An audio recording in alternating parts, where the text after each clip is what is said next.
It's like... infinite hit points. Like, right. It's the appeal he has hacked the video game playing of life. Grand Theft Auto, right? Like...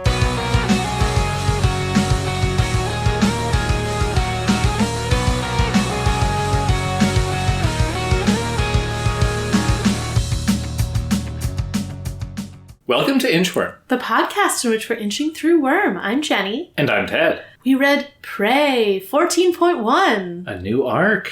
I loved this chapter.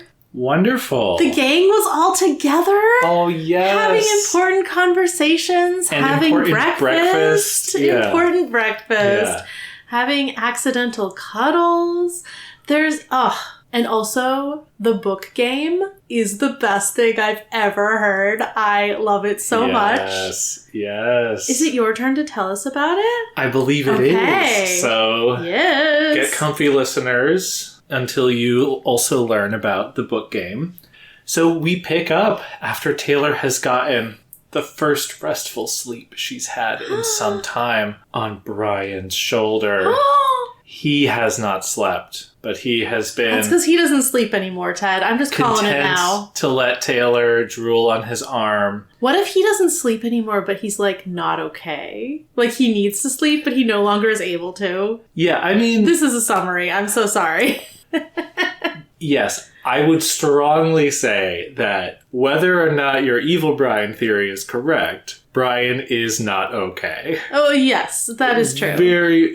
This chapter... I'm sorry, I'll let you summarize really soon. This chapter made me less worried about my evil Brian theory. Okay. Well, we may come back to some of these ideas after the summary. We might, maybe not. Alec and Aisha are up. They are making some food. Brian told them to be quiet, but they still woke Taylor up, and Taylor sort of apologizes for falling asleep on him, but he says it was okay. And Taylor's like, how do I interpret that? And then is like, okay, well, I can just ask Brian if he wants some coffee or breakfast or something. So she's going to go get Brian coffee, and while she is there, Alec and Aisha kind of start quizzing her, like, well, what's your take? How's Brian doing? Aisha even accuses Taylor of trying to get closer to Brian, like taking advantage of him. And Taylor's basically saying, it was an accident, I feel bad. And Alec says, I bet he didn't mind. It's been a while, but I know how nice it is to have someone snuggled up against you. And Aisha and Taylor are like, gross, Regent.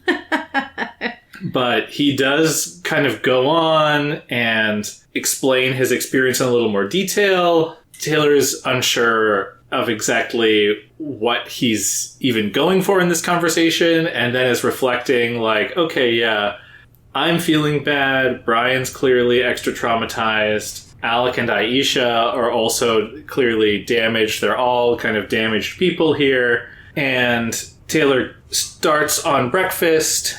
Tattletale, Bitch, and the dogs arrive, and they've been on patrol, and Taylor offers to make food for everyone, even the dogs, who aren't allowed to have human food. But all the Undersiders have breakfast that Taylor makes, and when she's finished, she hands off the kitchen to Ballistic, who's going to make breakfast for the Travelers, and then the Undersiders sit around and eat. And first, Taylor just starts asking Bitch, hey, what's the deal with Bastard? Bitch says, well, he's a wolf, and she's a wolf that came from Siberian. And the Undersiders are like, what? And Taylor's like, I can't believe we've never talked about this. And Bitch is like, yeah, she talked to me. And Brian's like, well, she doesn't talk. And Bitch is like, no, she did. I tried to fight her, but it didn't work. And then she left and gave me this cub. And Lisa's like, okay, so what if there's some kind of tracking device inside Bastard? And Bitch is like, no, that's crazy. Siberian was, talking about, like, being free and everything. And Lisa's like, I don't know. She could have been playing you.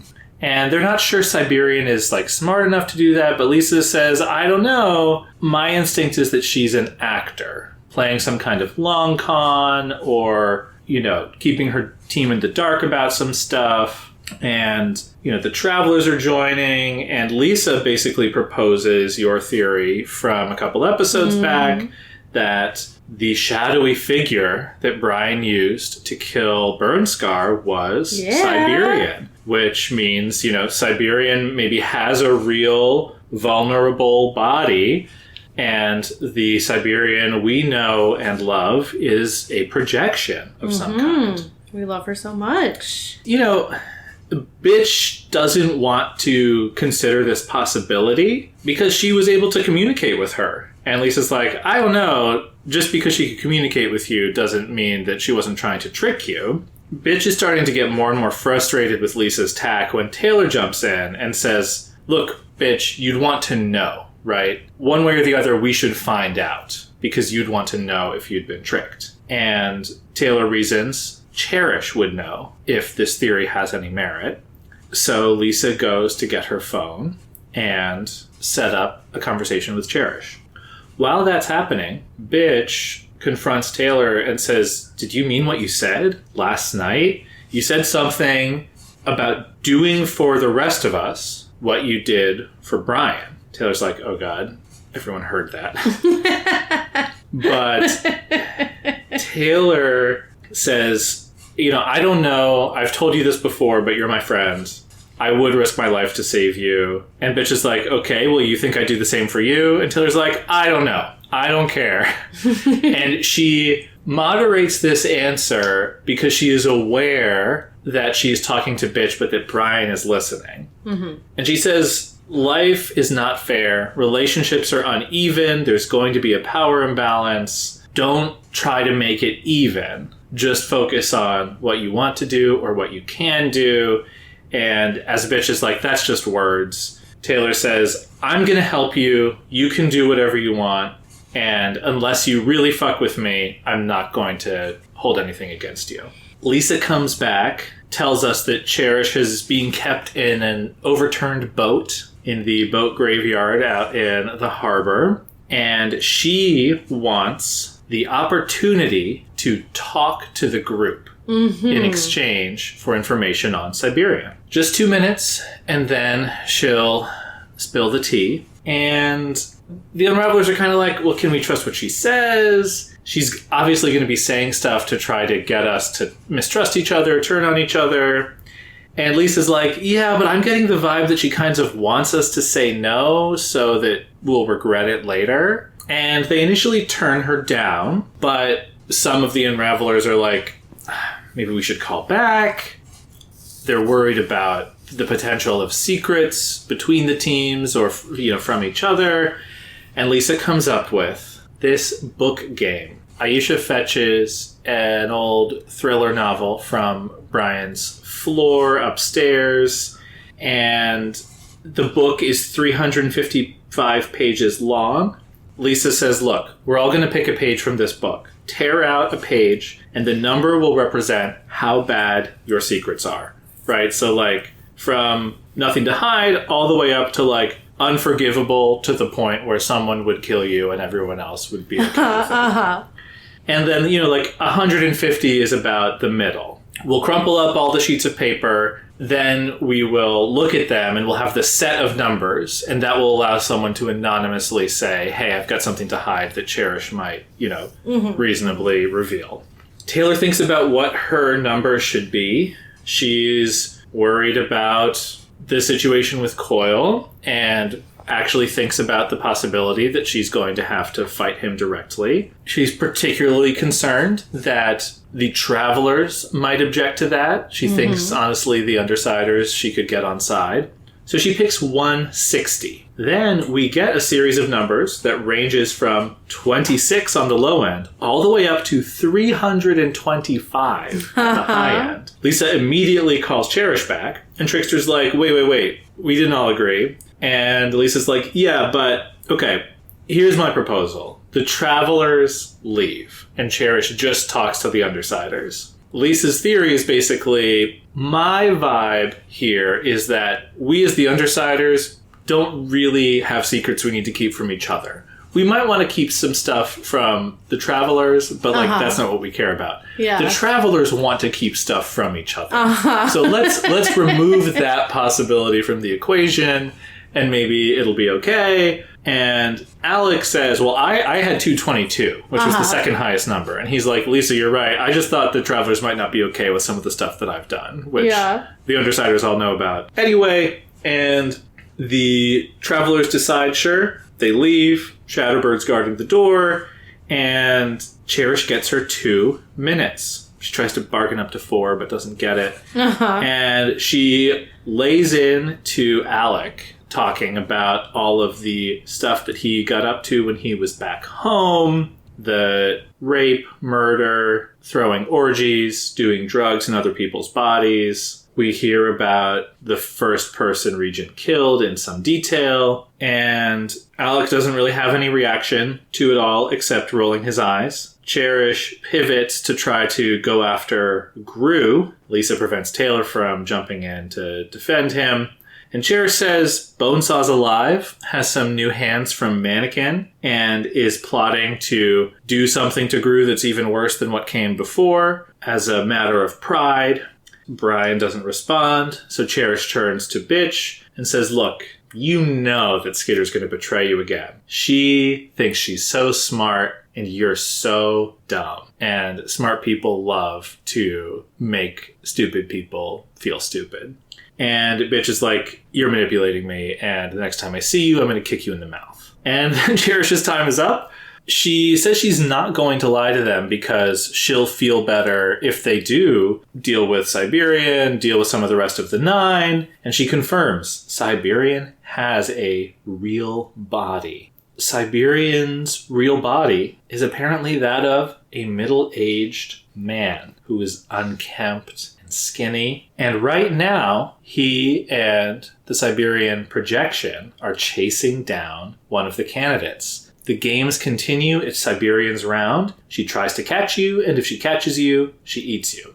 Right now, she is going after one of the 2 hero candidates, Armsmaster or Panacea, and Cherish is not going to provide them with any other information because she says it's better if, Siberian picks off some of the Undersiders before they pick her off, him off, them off. And she's sort of hoping to play both sides against each other. And the urgency of a hero in trouble gets them to move. Taylor puts on a scarf and her glasses acquired from Coil, then covers her face in bugs and gets ready to leave. We see that Bitch is angry. Gru is completely unreadable under his darkness. Tattletale, of course, is folding up all of the torn pages from the book to study later. And Tattletale points out to Taylor, you're the best person equipped to find Siberian's real body. Are you going to be okay with this? And she says she'll deal somehow. Oh, just so much fun in this chapter. Yeah.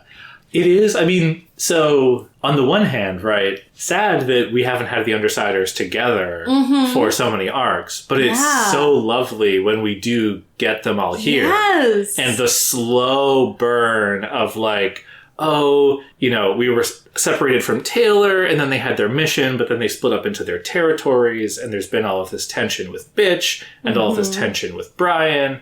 And in this chapter, not only is Taylor making everybody breakfast, but she actually thinks to herself, okay, Lisa knows about my plan, Brian knows about my plan, but then, I think the others would kind of come on board, right? It really feels like the Undersiders are back together as a team and a found family, and it's very satisfying to me. I loved the contrast, how Lisa draws it. The Undersiders are more worried about threats from outside, and the Travelers are more worried about, secrets from each other. And that does match, I think, what the vibe I've gotten. I feel like the Undersiders, it's sort of a thing where, they're all villains. They've all accepted that they're, each other are villains. I mean, mostly, I guess Taylor sometimes gets at Brian about being better.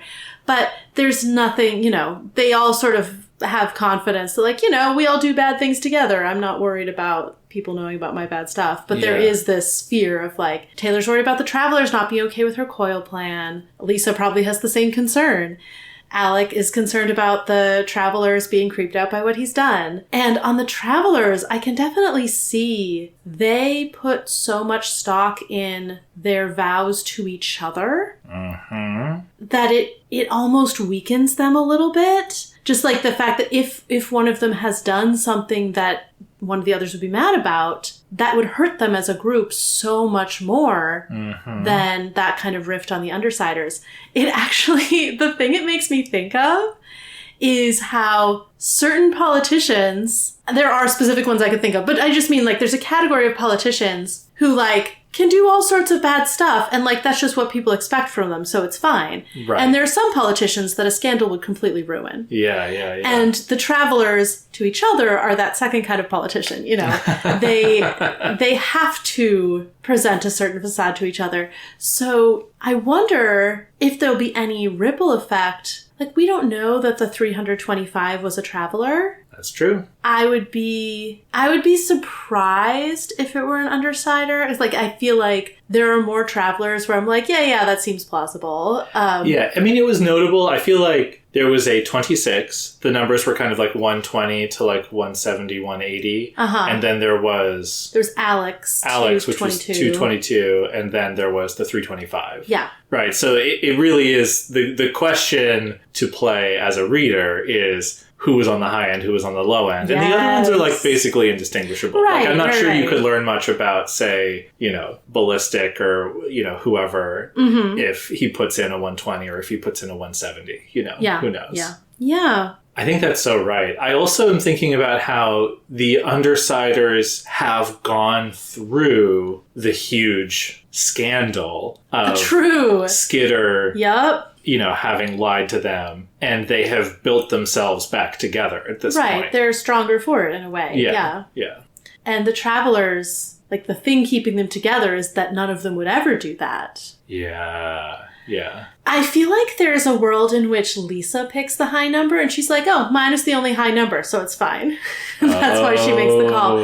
But I think I would lean towards that being one of the Travelers. I can imagine Trickster, I can imagine Sundancer feeling really guilty about stuff they've done. Did you see any clues in this chapter? Do you have any, like, thoughts in particular? I didn't really pick up on anything concrete. The only thing, and this could be because of his role as the leader or not, but, like, Trickster is the one who first brings up, but Cherish could tell secrets about us. And he's the one who says, hey, Lisa, what are you doing calling Cherish back? So, like, it's not super hard evidence, but it is kind of a, he's kind of the most likely one anyway, because he feels like it's his fault what happened to Noelle. And maybe there's a reason he thinks that the others don't know. And his more false than not or more true than not Cherish thing was like, well, everybody's starting to hate you or they already hate you. Right. Yeah, he's worried about that, or she thinks he should be. So I wouldn't be surprised I feel like if I had to put money on it, I would say that that's Trickster. But, I mean, it has the potential to be someone really surprising. So maybe it's Aisha, could be anyone. And it's also fun to think, like, I feel like Aisha's more likely to be sort of the middle of the group. But, yeah. Any theories about who's on the low end? No, I don't know. I guess if my manipulative Brian theory is true, he could be the high number. But, I mean, that's more of a fear than a, like, really solid theory. And this chapter, I don't know, I just didn't get the vibe. It's also, the other thing about this game is that the Travelers are so stupid to play against Lisa, because she's going to know exactly who picked every number before she's done with this, right? Like, she took the papers at the end. Again, Mastermind Brian is going to, like, does he really know think better. he can beat Tattletale? He's got to, like, get Tattletale on side. To me, the low number's got to be bitch. I feel like she doesn't care at all. Oh, that's a great point. Yeah, what secrets would she have? Yeah. She betrayed Taylor, but everyone knows that because Taylor told them. It's clear to me, based on her behavior in this chapter, that Bastard was not a secret. It's just that people neglected to ask her any questions until this chapter. She doesn't seem to lie to people. It's just that she doesn't she's not forthcoming with information. That's kind of what happened when Hookwolf got mad at her about the dogfighting thing. And Brian's like, you don't tell us stuff. Yeah. And it's not that she is lying. She just, they don't ask. She doesn't, Yeah, it doesn't come up. Her business is her business. Yeah.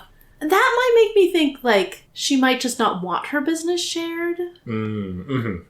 But you're right that I don't think she has secrets. I think Lisa does have secrets. But I don't know that she has any secrets that would, like, make someone in the group want to kill her and everyone else think it was justified. Which, like, what an extreme end. Right. And this wasn't that number, but it was very close to that number. Right. And again, it's like, sort of with what you're saying about Brian, depends on how much you trust Lisa at this point. But I feel like in Arc 11, she was saying to Taylor, like, hey, I'm working towards telling you some of my stuff. I'm not ready yet. But Lisa being willing to tell Taylor some of her stuff, or like working towards it, like you say, because it's really difficult for her, and like building up to it. And that's Taylor, someone who she has a lot of, she specifically is choosing to trust. That doesn't mean she'd want the whole group to hear it. Yeah, yeah. And interestingly, Cherish says nothing about her or to her.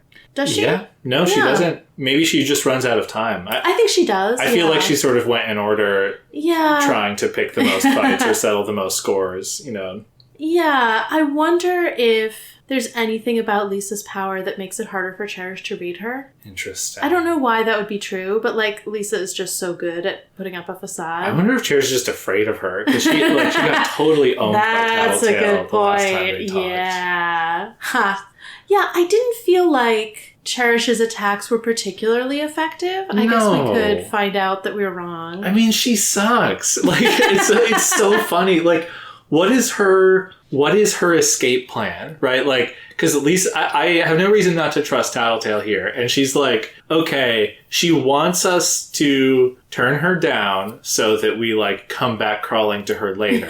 Which is, again, how is that actually helpful to Cherish? Yeah. And similarly, Lisa's like, yeah, you're just bored, so you're gonna, like, do whatever. Like, that's probably true. She's probably desperate for any stimulation, right? And so, like, I really feel, and, like, these moves, going after Alec, going after Bitch, like, these moves are not well calibrated to who they are. Maybe she is picking up on, like, the thing where Alec brought up his past, and Taylor and Aisha were grossed out about it. So maybe Cherish is, like, seeing that or hearing that in Aisha and Taylor and, like, trying to pick up on it. Yeah. But she sort of, like, gets distracted by just going after Alec. Right. And again, maybe she's picking up on, like, oh, Bitch and Taylor just had this big conversation. But again, doesn't understand the basic fact that, like, an obvious manipulation is just going to piss Bitch off.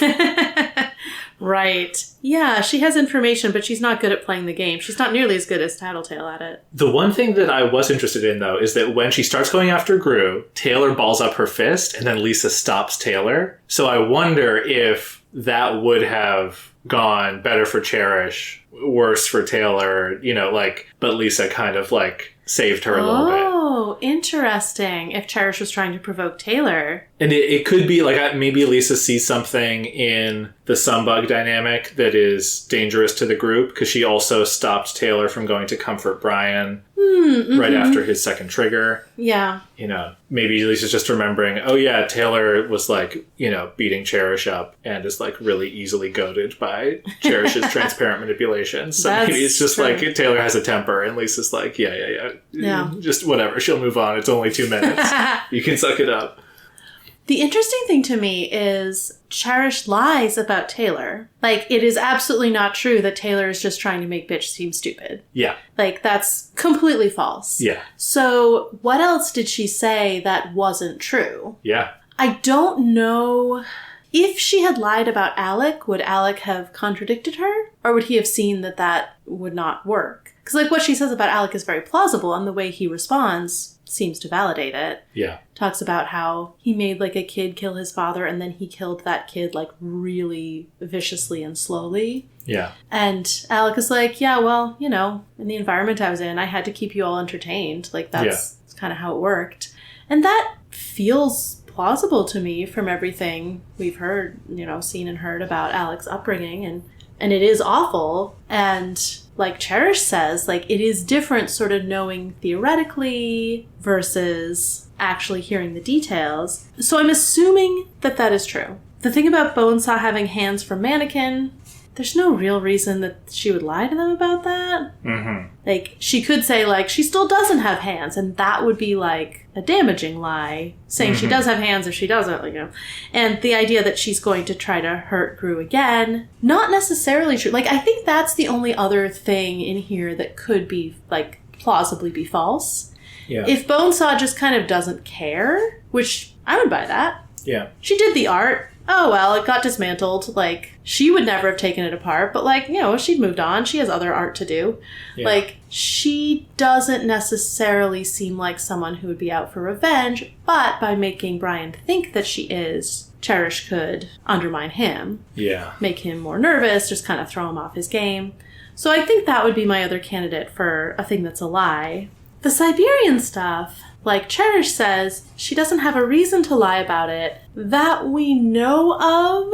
It's entirely possible there's some other wrinkle to what's going on. Like she said also, she doesn't care if some of them die in the process. So, yeah, I don't know. I mean, I think odds are what she told them was true because, like she said, she wants them to take the Slaughterhouse 9 down for her.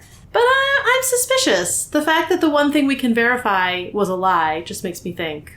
Yeah, no, that's interesting. I mean, either they'll be looking for a man who's not there, or maybe this man is there, but he's not related to Siberian. Does she just want to make them kill a random man just like because she's bored?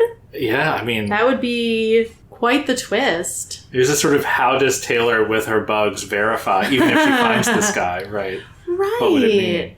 When her bugs touch Brian, they can tell the effect of his powers, but there's no reason to think that Siberian's human body would have that. Of course. Yeah.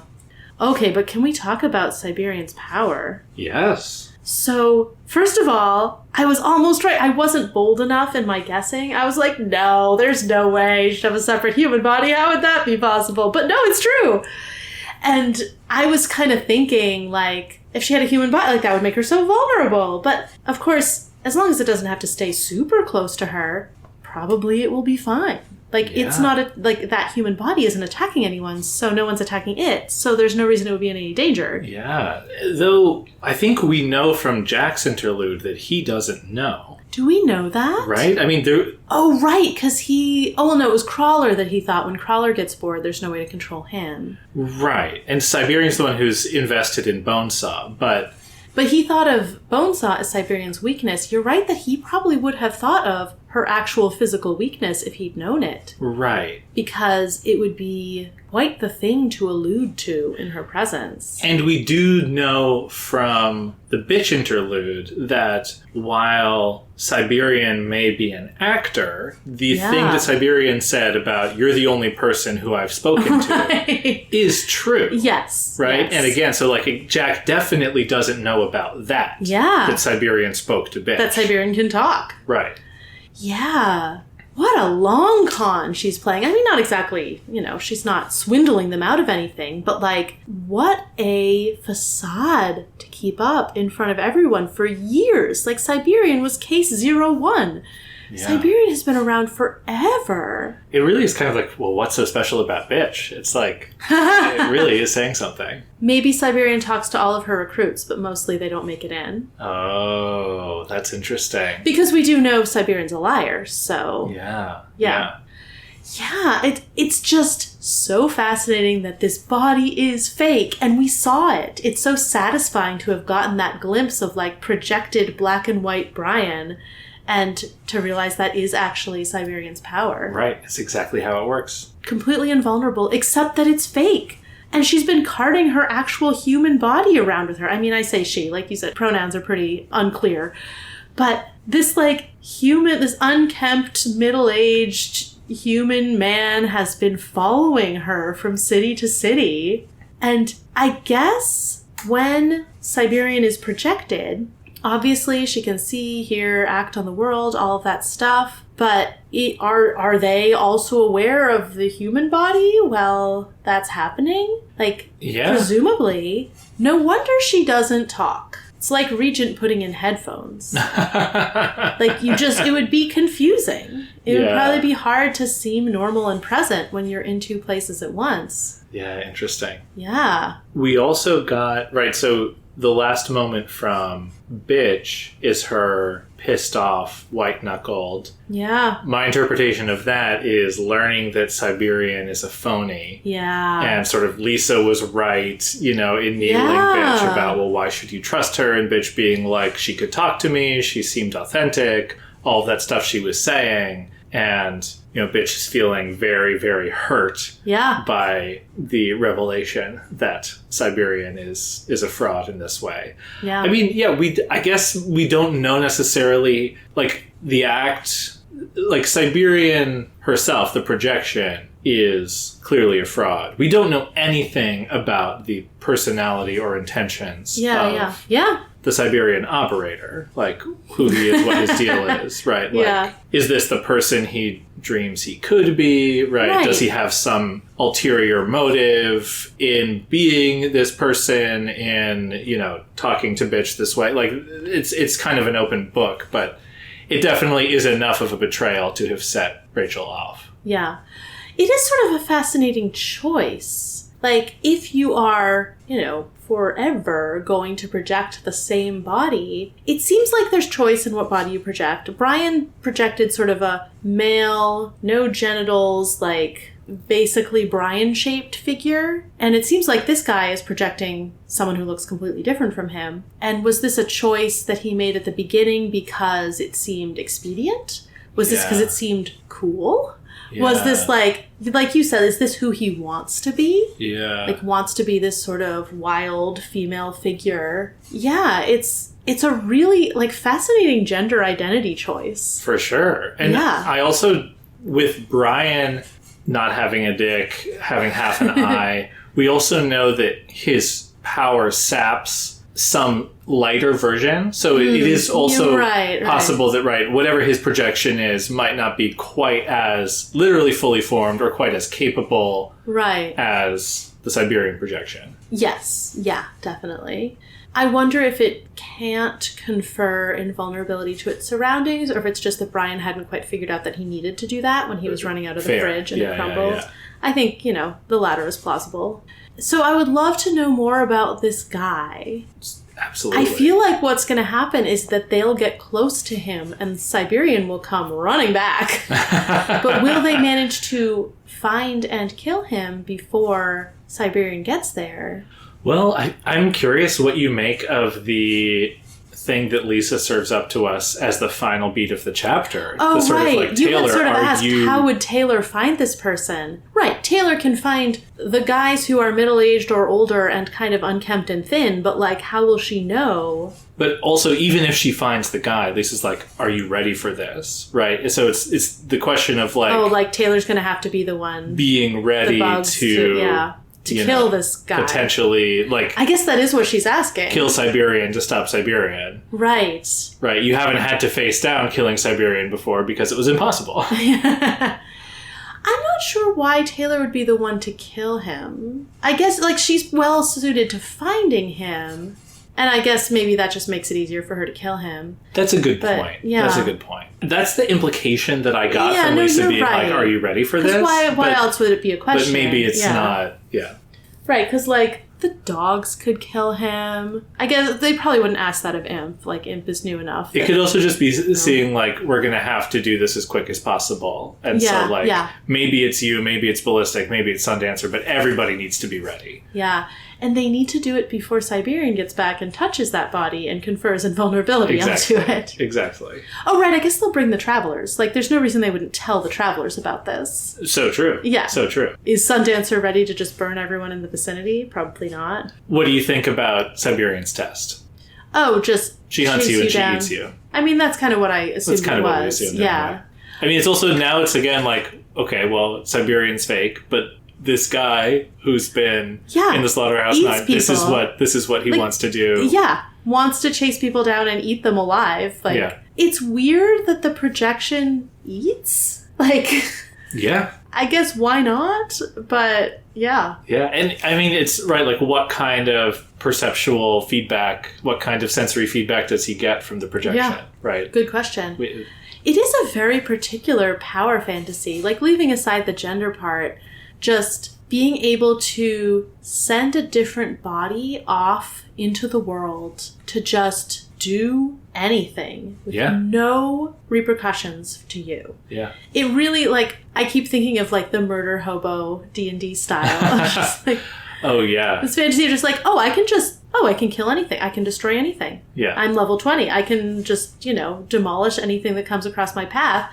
And yeah, it's like infinite hit points. Like, right. It's the appeal he has hacked the video game playing of life. Grand Theft Auto, right? Like, yeah. Ooh, what a monster. And again, going back to what he said to Bitch, the sort of like, you're not like the others. You can be truly free, right? And I mean, living as Siberian is sort of the ultimate freedom. Right. The awfulness that Bitch did not choose to be different. And this projection is such a form of like escapism. Yeah. Where like sort of like you could do anything. I guess we don't know, again, we don't know enough to say that, but sort of like Siberian feels like a choice in the way that Bitch's power is not a choice. Well, Siberian is also probably a bought power. Oh. Because we do know Cauldron wants to preserve Siberian. Yeah. We don't know that means it's a Cauldron power, but Shatterbird seems to be. Yeah. And I feel like even that would be enough for Bitch to be furious. That's true. So this raises some narrative questions. I mean, Wildbow does do this where he has enough threads that he doesn't need to keep all of them active. Mm-hmm. But if they go and successfully kill Siberian, that cuts off the question of whether Battery can be successful. It means that she cannot. She could still come after Shatterbird, but it removes the possibility of her pulling it off. And I wonder if we want to do that yet. Very interesting. Yeah, I mean, she doesn't know about this body, so she wouldn't be trying to stop them from going after it. Mm-hmm. Mm-hmm. Like, she only got, like, that one line or whatever. Yeah, that makes me think it's less likely that they'll be successful. Okay. But I really want them to be. So I'm like, no, just go kill him. What does success look like? Well, you kill the body. Yeah. Well, I mean, I'm asking, are there other, I guess you could take it zero-sum game. captive. Yeah, but then she could set it free. Actually, that is an interesting thing. Cherish was saying that Siberian could get into the birdcage, and I think based on what we know now, that is true. Interesting. Because Siberian is a projection. Yeah. The guy can just be outside the birdcage and project Siberian into it. Depending on how far... Right, we don't know the range. We don't know the range. But, like, the birdcage is probably not bigger than a city. Like... You're sure. Yeah, we don't know that. We don't know. Yeah. Right. It seems like she does bring the body along, or I guess he goes where he sends the projection. But I would be willing to bet that you could have the guy in the birdcage and Siberian, as we know her, would still be outside of it. Yeah. Or vice versa. My question was more getting at, like, the information, or at least this theory. Yeah. Right, is very powerful. And then obviously the outcome we want is Siberian dead. But I do feel like there's a range of like, how do you use this information and what effects could it have? Yeah. Do they sell it to the Protectorate? I mean, not sell it, but So chapters or arcs to live for Siberian, do you feel like... 3. 3 chapters or 3 arcs? Okay, 3 chapters. Oh gosh, I hope the Slaughterhouse... Like, I guess there's a lot going on. This fight against Siberian is... gonna be a few chapters at least, and then we have this whole Protectorate thing. But I kind of feel like we're set up to have the Protectorate attack during this arc, and then it feels like it's gonna be conclusive. Yeah. Maybe not. Like, I could see it taking a long time to resolve, but like 2 arcs? I don't know, maybe. Yeah. It feels like this is gonna be our last Slaughterhouse 9 arc, but I could be wrong. We'll find out. That feels like a lead up to the ending words, but we're not going to do that because we have more to say. Let's talk about the Unravelers. Let's do it. Yeah, so we talked about them a little bit already. The Best game. What a great narrative game. I know. I mean, really, I mostly have stuff to say about the Undersiders. Yeah, we don't have to include the Travelers in this. That's a great point. They're not part of the found family. Get out of here, trickster. They're like the second cousins. Exactly. Yeah, they are like the weird cousins in the family. Yeah. As opposed to our extremely normal Undersider characters. You're right. The good character stuff was all Undersiders. I mean, we got really good character stuff for each of them. Do you want to start with someone in particular, or... Let's start with Aisha. Okay. So Taylor wakes up. I mean, I guess this is sort of starting with Taylor and Brian, but Taylor's been sleeping on Brian, and it's very cute. She finally got some good sleep. And when she goes in to make coffee, Aisha's like giving her a hard time about it. Mm-hmm. Like you were saying in the summary, being like, oh, and you're using his trauma, the bad day that he's having to get closer to him. Mm-hmm. And, very protective. Mm-hmm. Love that. There's a family commonality there. Yes. And I was thinking about it like, I mean, we can relitigate Taylor's behavior in the previous chapter if we want to, but I feel like, no, like she said, like Brian asked her to keep him company. She was doing it. She accidentally fell asleep. Like she really wasn't, trying to leverage the situation into anything. And it doesn't seem like she's like trying for anything in that direction anyway.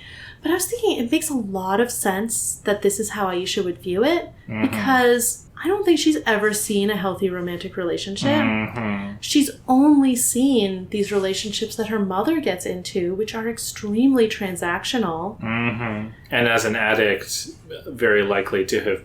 She's seen her mom pull all of the manipulative moves. Yes. Right? Oh and my probably, gosh, that's probably so her mother has been manipulated as well, right? But right. Yes. The power of that need, is a strong motivator to manipulate people around you. And so I'm sure Aisha sees any sort of romantic affection as like, oh, this is potentially one person trying to use the other, and it is like a dangerous situation for Brian to get into. Absolutely. And I was also reflecting that we kind of know that everybody heard her argument with Brian, right? Like Bitch mentions it in particular. Yeah. And Aisha may have been sleeping at the start of it, but I wouldn't be surprised if she, woke up. Yeah. It's sort of an, interesting also, as a side note, Taylor had reflected early on, I'd never known Imp to like rest or sleep or anything. So there's an interesting question there about how her power works. Or if Taylor's like, oh, hey, Aisha is sleeping over there, does that mean that Aisha's like actually awake and using her power? Right. She has to consciously make people notice her. So if she's asleep, she probably can't be noticed. Right. So then almost certainly she was awake and heard everything the same way Bitch did. But that to me totally recontextualizes whether or not she was suspicious of Taylor or like protective of Brian.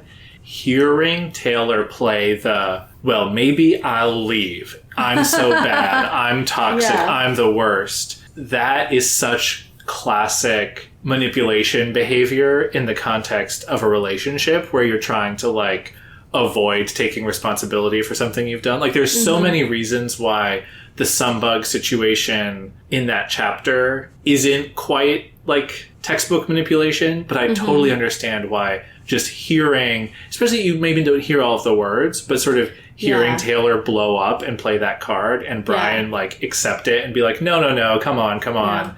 Right? Like that's a pattern of like, oh, Taylor's manipulating him and he fell for it, right? Like I could totally see that pushing her buttons. And to be clear, like that's not how the situation read to me at all from Taylor's point of view. Oh yeah, like, and I'm saying I feel like despite it fitting that pattern, I also do not see Taylor in that moment as manipulative. Like she wasn't trying to get away with anything. She was being authentic. Yeah. It was manipulative in the sense that like being emotional around people affects them. Right? Yeah, like, of course. Right? Like yeah.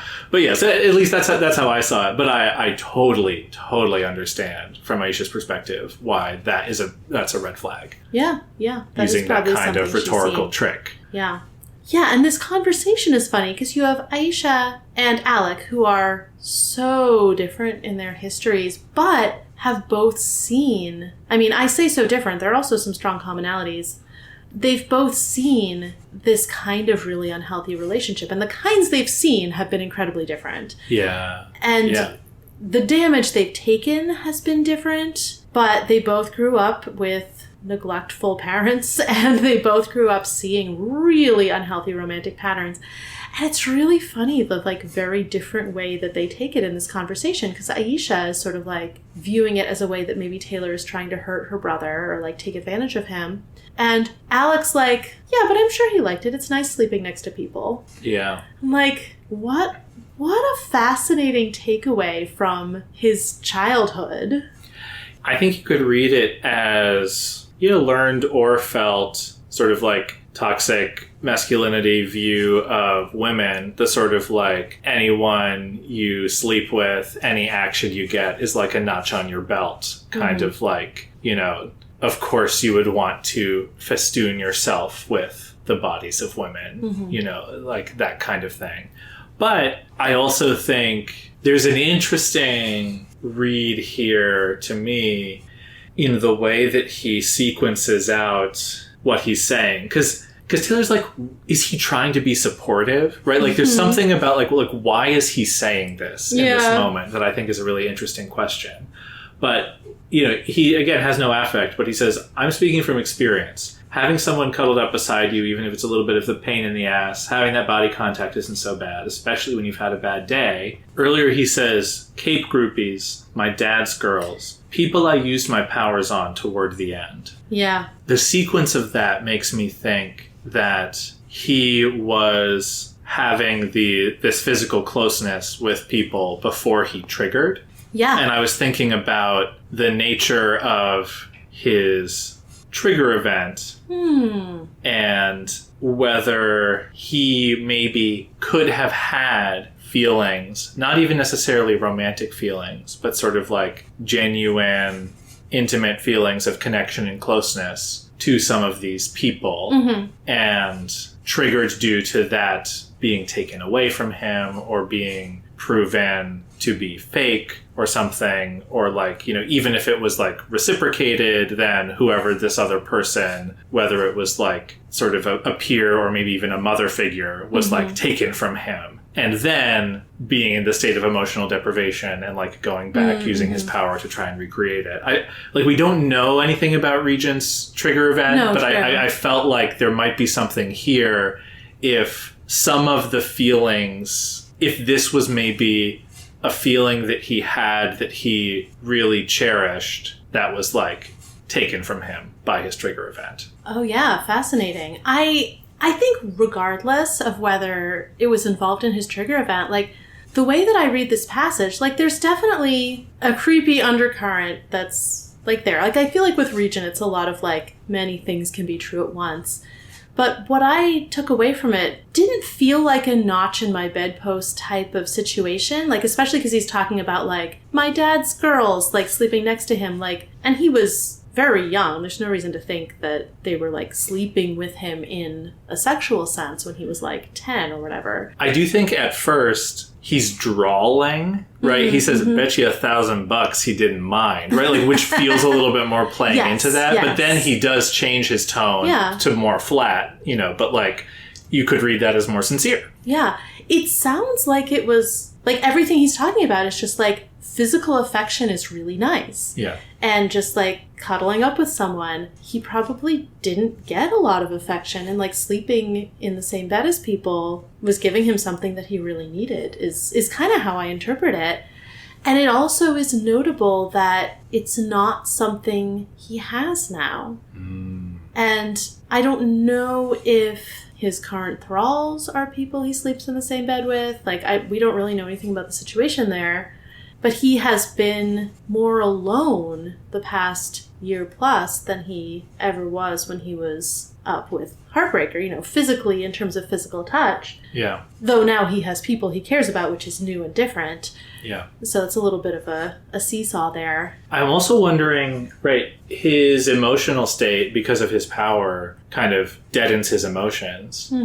But it doesn't deaden his senses, right? So no, actually, that's true. Physical touch is probably something he can feel as Regent, which would also underscore kind of its potential importance to him. Yeah, and I don't know if, like, has he been celibate since he came to Brockton Bay?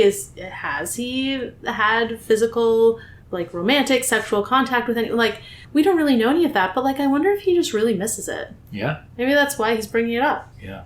Yeah, I wanted to go back to what Cherish was saying about him, right? And she's sort of like, yeah, classic rape culture. Like, you like someone, you're going to make excuses for him. Yeah. And Taylor's thinking, oh yeah, Regent's a rapist, he's a murderer.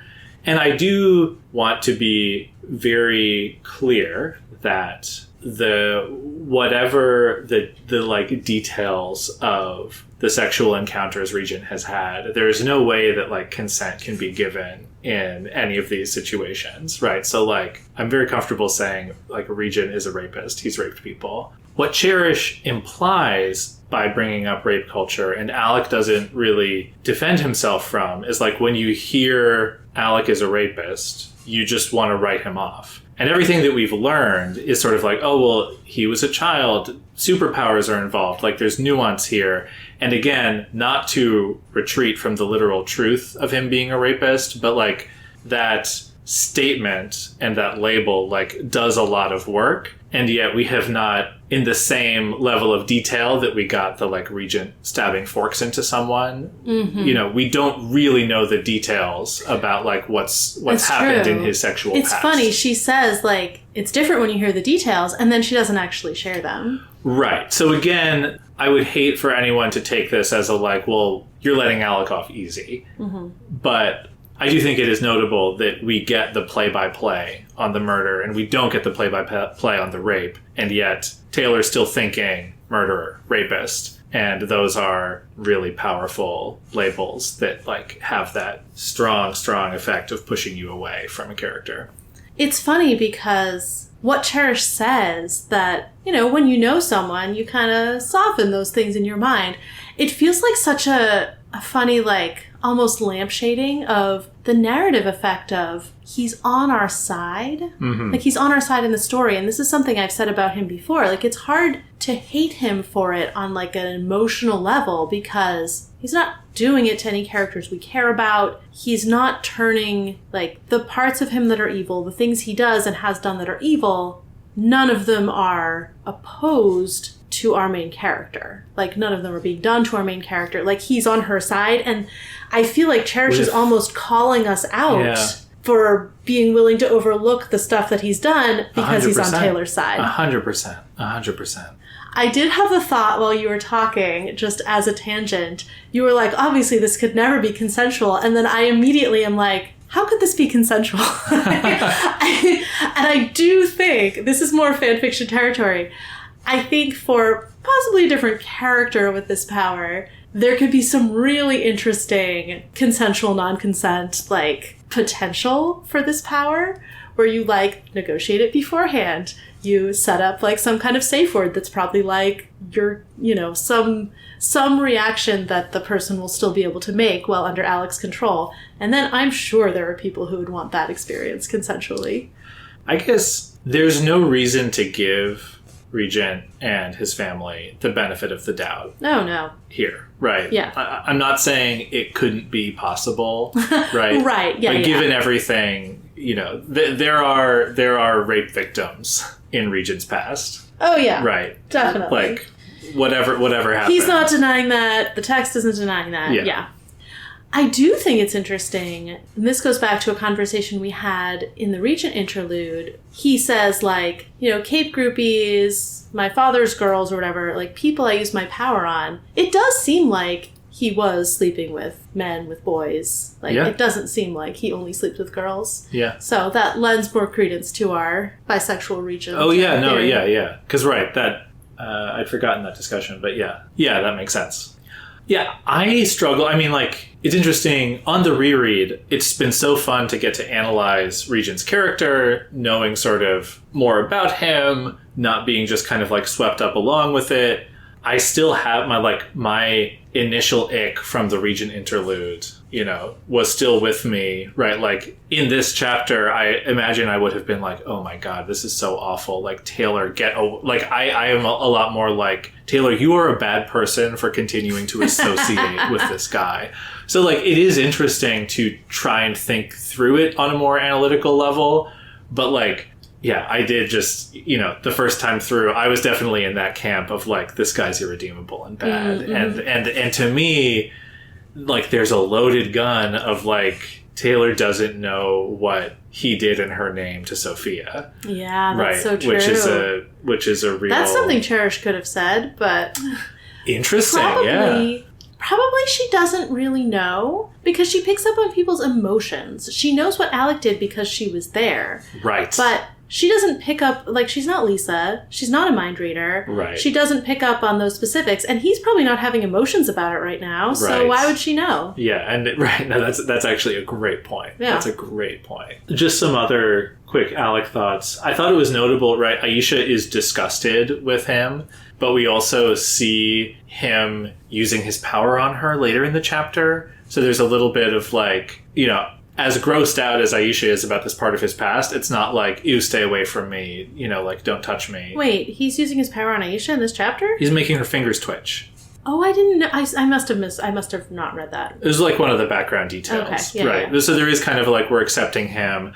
But I feel like the question, again, it's like, it's a difficult topic in real life that maybe Regent is not like best equipped as a character to read into, but there's kind of like, when you have somebody who has done these awful things in their past, right? Again, you're just like, absolutely morally wrong. These things should be completely condemned. And then like, well, then what do you do about him? He's still here, right? Yeah. Like, do you just kill him? Should you shun him? You put him in an upside down boat, Yeah. Like that's not what this story is about, but I feel like it conjures up sort of those feelings. Yeah. And I do feel like the fact that he was so young when he did most of this, he's still pretty young, and we don't know exactly what he's been doing lately. Like, I feel like that leaves the door open for him to have a redemption arc, and we'll see. And is it the behavior, or is it his intentions? And now he is keeping thralls again because of his territory, that we haven't really followed up on that. Wait, though, when you were talking about, because I missed the finger twitching thing in the background, but Alec and Aisha can be best friends now. What do you mean? This is what I want for them. Like, it wasn't something that I had been thinking about before, but like, Brian talking about those two, like, them interacting. I'm like, oh, okay, because like, Alec is pretty immature for his age. Yeah. And like, he and Taylor are the same age, but like, Taylor is really like more on like Brian and Lisa's level in terms of emotional maturity. Oh, yeah. And here's Aisha, who's like baby undersider. A new baby undersider. Yeah. Where I feel like they can be friends. No, I love that. They both, like I was saying, their pasts are different, but there are some points of commonality, and maybe they can connect about this. They can learn from each other. Okay. Yeah, I love this a lot. I love this for them. I also wanted to call out this really interesting thing. Cherish and Regent both hate Heartbreaker, but Cherish calls him Daddy, and Alec calls him the dirty old man. And I think they have both used that language before, so I feel like it's so interesting. Neither of them will call him by his cape name, or call him Dad, or call him his real name, but they each have these like little very telling phrases to refer to him. I mean, he does say my dad, but sure. Yes. Yeah. Let's talk about Bitch. Bitch, yeah. She is looking for a reason to trust Taylor because she wants to have a way out of this that isn't the Slaughterhouse 9, is my read on this situation. Okay. She's like, so did you mean it? That you would have saved any of us? And I feel like the conversation they have about it is adversarial in the way that all conversations with Bitch are adversarial, but like, if you see it through that lens of it's going to be adversarial no matter what, potentially a pretty good one. Yeah, my note was like, this might be a sign that Bitch is willing to trust Taylor. Yeah. Right? Like, this is from Bitch clearing it up. If it feels worth asking, did you mean it?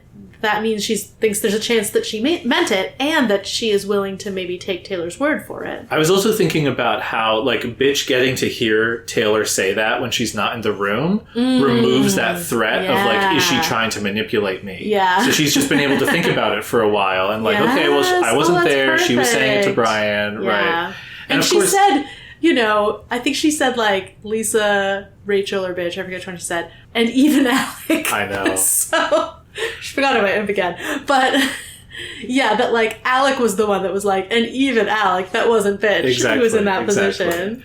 And it is a little bit sad that Taylor has to be a little inauthentic in her response to Bitch because she doesn't know how to square her feelings for Brian with her statement about, like, no, I would rescue everyone on the team and nobody's special, you know, like...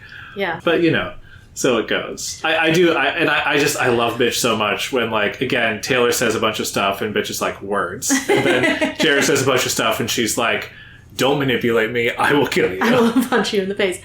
Yeah. And I think she needed to hear from Taylor again that, like, yeah, I'll do this for you no matter what you do. As long as you don't, like, super screw me over like you did with Dragon. Like, I'm not holding that against you. I'm not holding other little stuff you do against you. Like, this is Taylor once again stepping forward to be the person who'll be there even when Bitch does bad stuff and screws it up. Yeah. And that was what Bitch valued so much about her before. And then Bitch also learns in the same chapter that Siberian, who she had this connection with, is fake in at least some ways. We don't know how much of what Siberian said to her was a lie, but it feels to me like Bitch has shifted back towards, like, having a future with the Undersiders and not having one with the Nine. I was really interested when Bitch starts explaining about her interlude, like the Siberian encounter. Lisa is glancing between Bitch and Taylor with a curious expression. And Taylor raises an eyebrow and Lisa shakes her head. And that was reminding me again of, like, when Bitch hangs up the phone and doesn't call Coyle to talk about the puppy, she thinks about Taylor. And so, again, I'm wondering, like, what is this, like, resonance here between Bitch and Taylor? Like, well, I bet that the resonance that Lisa was picking up in that conversation was Bitch had a similar conversation with Taylor, where Taylor was like, we're kindred spirits. And Bitch probably thinks of that in relation to the conversation with Siberian. Was Lisa there for that conversation? No. But if Bitch has that in the back of her mind while she's recounting the conversation with Siberian, Lisa might be like, why is she thinking about Taylor here? Oh, yeah. Well, I was wondering, like, is it because, like, Bitch meeting with Siberian is kind of like Taylor meeting with Arms Master? Like, it's a little bit of this, like, oh, is Taylor going to feel betrayed? You know, like, sort of, like, trying to figure out, like, I'm curious. I feel like I don't totally have, like, the answer here, but I was curious that comparison between Bitch and Taylor, Bitch's interlude being something Taylor-like, came up again. I wanted to touch on Lisa specifically. I think we've talked about her a little bit, but, like, first of all, fun that she liked your Siberian theory. She heard me. She knew. But I was really struck by the difference between Taylor and Lisa in coming to handling Bitch, because they both understand how she works. And it's so interesting to see that Lisa can't or won't adapt to that in the way that Taylor has. Because I feel like she is really almost needling her about being too trusting and has that, like... The way Cherish is like, smart people want dumb people around so they can lord it over her. Like, maybe I think that was about Lisa, really. Well, but Lisa has that personality and almost can't help herself in a way that Taylor immediately sees, like, Bitch, answer the question, you would care. We should find out because you would care, right? Like, it's not about, like, persuading her that she's right. It's just about getting to, like, let's get the evidence. That's actually really nice about Taylor. That's a great point. And I understand Lisa's need to be the smartest person in there. Like, I recognize that personality button. I may share it a little bit. But yeah, that is a weakness of hers. Yeah. And I also noted that, well, we got a couple of beats about healing, right? Taylor has healed better than before. Even some of her hard-earned scars are gone. Lisa still has her scar, but maybe, like, the nerve damage has healed because, like, Taylor's, like, her old smile is back. I loved that. It could be natural healing, but I suspect it's because of the regeneration. Yeah, a little boost from Brian, and it is interesting again with the eucatastrophe piece. This is like a very, very specific, like, oh, well, we don't have to carry some of our scars because this one time we got super lucky, and sort of an open question of, like, well, how much will they reflect and learn from, like, the trial that they just faced? Wait, Now that Brian can use other people's powers, what if Amy gets him to make her not in love with Victoria anymore? Whoa. I don't honestly think any of the people involved would agree to that. I guess there are only 2 people involved in that. But it doesn't seem super likely, but kind of cool that could happen now. The first thing that comes to mind is like, well, I guess, right, how much is it a mental versus physical power is an interesting question. Because it's kind of both. Yeah. The other piece of it is, does Amy's thing about brains extend to her own brain in sort of like as a psychological issue way? Like, well, she's already done the thing to Victoria. That was the reason she wouldn't do brains. But I don't think Brian would agree to mess with someone's brain with like a power that's not even his, that he doesn't really know how to use that well. Yeah. It might not be strong enough anyway. And I don't think Amy would agree to someone else messing around in her brain. Like, there's a lot of reasons it wouldn't happen. And then poor Victoria's the only one who's in love. I'm not sure she wants to not be in love with Victoria. She might have chosen it a few days ago. Yeah. At this point, I don't know. That is an interesting question. But that's a real tangent. So I think you're really getting into the meta appeal of Brian's power for Taylor and everyone, which is new synergies. Yes. It's very, very fun. Yes. Yeah, speaking of Brian, actually, this is maybe more of an Aisha note, but so the book involved in the book game is a suspense thriller. So this is the kind of book that Brian likes. I love it when any of these characters have like what kind of media they're into. But notably, Brian is like, Aisha, go upstairs and grab a book. And she says, why? And then she says, whatever. And I was like, yeah, so like Aisha kind of, right, like we were talking about how she's playing the part of the little sister, and here her impulse is to like sass back at him and say, well, why do I have to? Maybe today is not the day that I do this to him. Right. So I love getting to see that for both of them. When has he been reading all these books? Did he not sleep already? I don't think he slept at all. No, but I mean, did he not sleep even before the second trigger event? Like, does he not need to sleep? No, he hasn't had downtime. He probably has had downtime. It's like one book. Maybe he's been reading it. No, he said his floor is like covered in books. Grab any of them. Oh, yeah. And I mean, I guess there's probably a lot of downtime in the villain life, but I don't know. He's keeping this territory. Good for him. I wish I could read so many books that they litter the floor. I know. But yeah, speaking of Brian, like, we don't get a lot of character stuff, but just like he's on edge. He like, I guess maybe the most characterful beat is when the rest of the Undersiders come in. He's like moving on the couch and his darkness is like flowing out from him instinctually. Yeah. Right. Like he's so on edge and immediately needs to like reach out, control the situation. Right. That the hypervigilance that he has now that he shares with Taylor.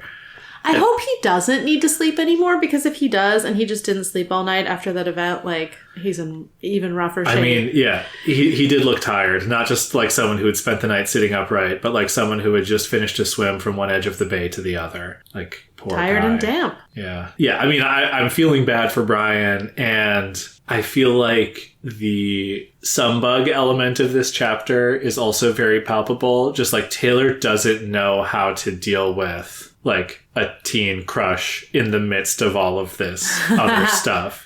And she is constantly fretting about the like, I want to reach out to him. I want to comfort him. I want to ask him how he's doing. But like, I don't want to remind him about his trauma. I don't want to like, I don't think she says make him feel weak, but I think that's part of the like how unapproachable he is. Right.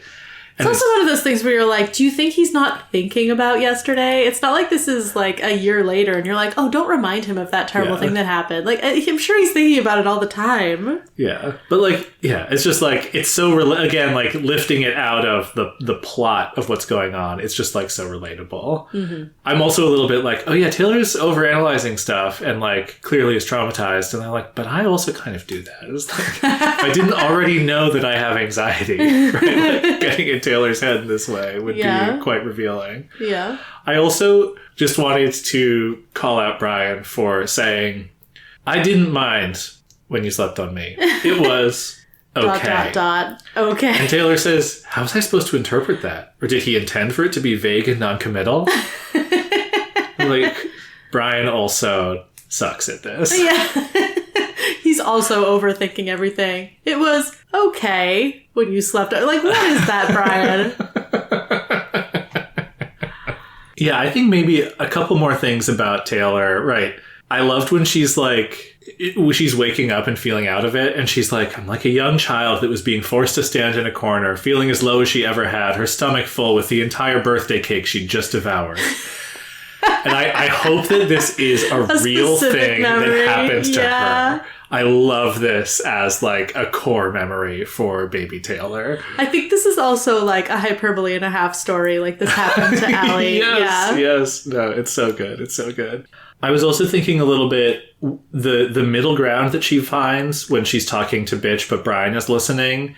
It's really interesting because what she says is like, you're my friend and I get to treat you like a friend and you can do whatever you want. You don't have to like me back. Like, it's so interesting. It's like, it's almost reminiscent of Siberian's pitch about freedom to Bitch, like coming back to the same theme of like friendship is not about controlling you or whatever. Yeah. It's about freedom. And it's also a little bit like her libertarian ethos. I feel like it came up a little bit as like Warlord Skidder with like how her territory is going to run. It's just like, yeah, do whatever, but like here are some basic don'ts, you know? And it is really lacking any kind of what do we owe to each other ethos that I know based on how Taylor feels about things like exists in her. And so it's so interesting to see her unable to speak to those higher ideals. It totally makes sense that she doesn't have the audience for it in this moment, but I love trying to like track, you know, when Taylor is articulating, similar to how she was talking to Miss Militia a few chapters ago and being like, yeah, you know, villains get into it for all sorts of reasons. And she's kind of like justifying the cops and robbers rationale, right? She often has to articulate plausible sounding, you know, sets of like ethics, but that are not really who she is. Not quite the core. Despite how authentic she can be about what she wants and how she's feeling and about like, you know, the tactical situation or even the strategic situation. A good point. She's not always fully honest in her philosophizing about it. Yeah, which it's really fun to see that from her. I think one thing she's really good at is creating space for other people to rise to meet her, you know, sort of where she is. It's almost this like space of like radical friendship. Like she did this to the Protectorate. She does this to Bitch. She does this to people in her territory.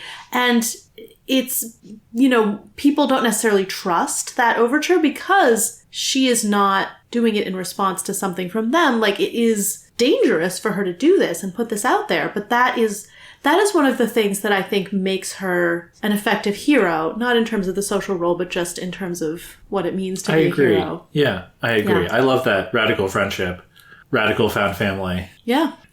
I also was noting a little bit more clarity in her perspective, right? She gets a rest, and I do feel like this is a reset in Taylor's mental state compared to how it's been spiraling out of control for the past arc and a half. And then I was really interested in the fact that after she gets a good night's rest, she thinks, I had my deal with Coyle with the real possibility that I might wind up his adversary. Yeah. And I'm like, thank goodness, Taylor. Like, finally, you're acknowledging this. Like, I want more like this. And like, okay, well, maybe those things go hand in hand. The sort of like, when she is stressed out, facing that reality is harder for her. And there's no point in facing that reality right now when they have to face the 9. Once the 9 are gone, potentially at the end of this arc, then she'll, I think, have to face Coyle. Yeah. And yeah, I was also noting her new costume piece of bugs on her face. She has not had time to fix yet. So now, like, scarf, bug face, spectacles. Terrifying. Is her new look, which I really, really love as a costume. Oh yeah, I had one last Regent detail, which was, again, trying to understand who Regent is. When he talks about having to kill that kid, he says, that was the sort of thing you liked. Sorry, like, present tense. Yeah. But with the unspoken thing that he doesn't like that. Yeah. Right? The sort of like, like, whether or not he liked it, right? He's Yeah. sort of staking a little claim of, like, that's not me. Yeah, and it's funny, he's not being very explicit on that. He's not like, I'm a good guy now, but, like, he has moved away from that. Yeah, and it's what he said about leaving yeah. Heartbreaker, is like, I was doing stuff that I didn't want to do anymore. Yeah. Right. All right, I think we can wrap up. So, predictions, I think they're going to go after this Siberian actual body. I bet he will be better protected than they anticipate in some way that they don't see coming, though hopefully Lisa will be helpful with that. And, he is not going to die in this next chapter. Okay, That's good my prediction. Now, we know Siberian is chasing a hero. Any predictions there? I want it to be Armsmaster because we haven't seen him That would since be pretty his exciting. interlude. Be pretty exciting, and maybe we'd get to see Dragon. Yes! I want to see Dragon. Do you want to hear the first 5 words? I do. Amy Dallin ran for her. Is it an interlude? It is not. Okay, well, I guess he's chasing Amy, or she's chasing Amy, whatever pronouns you want to use for Siberian. Wow. Is it going to be from Amy's perspective? That's... No. Okay. I'm happy to say No. this is a Taylor chapter. Oh, okay. Well, yeah, I guess we'll see Amy fighting for her life, or running for her life, next time. On Inchworm. Worm is a web serial by J.C. McRae. You can read Worm at parahumans.wordpress.com and support the author at patreon.com/wildbow.